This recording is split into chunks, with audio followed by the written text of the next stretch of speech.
A Fox 6 investigation shows students across southeast Wisconsin are struggling through pandemic learning. So what are districts doing to help your kids catch up, and are those plans enough? Fox 6 investigator Amanda St. Hilaire continues our coverage. It's that time of year.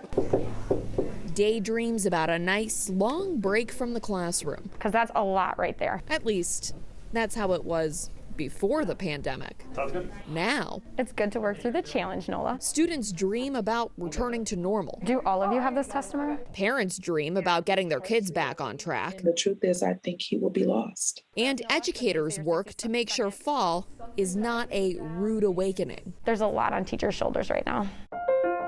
Public records from the 10 largest school districts in southeast Wisconsin show grades took a hit last semester.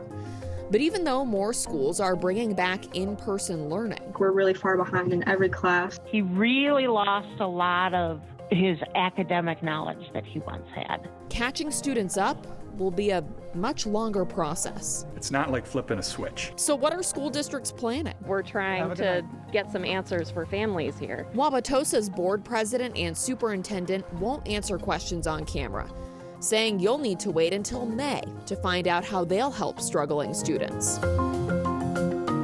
The other 9 districts took us through their plans. One common theme: something drastically different for summer school. Expand our summer school. Boost for all kids who take summer school. Robust summer school A experience. real robust summer school program. it's not mandatory, so district dreams of summer learning only become reality if families get on board. I personally don't like that idea. I think these kids need a mental break. There's things where they can really ignite passions and reconnect with their peers that I think will seem like a break. So how does that work? Kenosha, Racine, Sheboygan, and Waukesha talked about bringing back the interaction students missed: art, sports, music. All those kinds of things that connect kids to the school and give them a purpose for being there. MPS, West Bend, Oconomowoc, and Oak Creek Franklin are expanding class options. West Allis, West Milwaukee took a different approach after seeing the data. More of their students failed classes while virtual in the fall, but GPA somehow improved. We have some students who are spending more time on the classes that they really, really enjoy, and not as much time on the classes that they aren't quite as passionate about. So the district's summer school will be more project-based, learning science and math through activities students enjoy. The learners who are feeling unsuccessful or disconnected from school, again, don't need more of the same right now. It can't just be summer, and it can't just be the school year, but we have to have multiple options to support all of our learners. While some may repeat a grade, districts are reluctant to do that on a large scale. Studies show holding a student back can have short-term positive effects on reading and math, but can also increase the odds that student will drop out.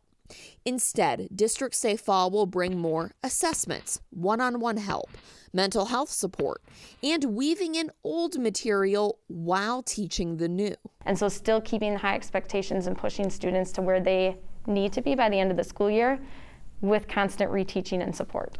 We always are keeping the kids at the front, but it's a lot, yeah. But with all these plans to help students, Okay, Ivan, I'm gonna push you one more step further. how often are we actually talking to them? I would have them reach out to us more. Instead of just saying, like, we know these are very difficult times, and then giving us a bunch of work. Our student panel wants an end to block scheduling and more FaceTime with teachers.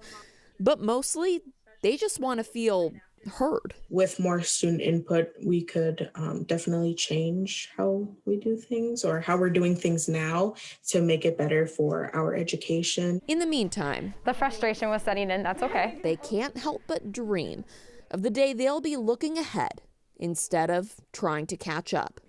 Amanda St. Hilaire, Fox 6 Investigators. Education experts say there's a common trap schools should avoid. And Amanda will talk about that tomorrow in the 8 a.m. hour of Fox 6 Wake Up. And we're covering the issue of learning loss all week, including an honest conversation with students about mental health and the role it plays in learning. That's tomorrow right here on Fox 6 News at 9. Looking forward to that.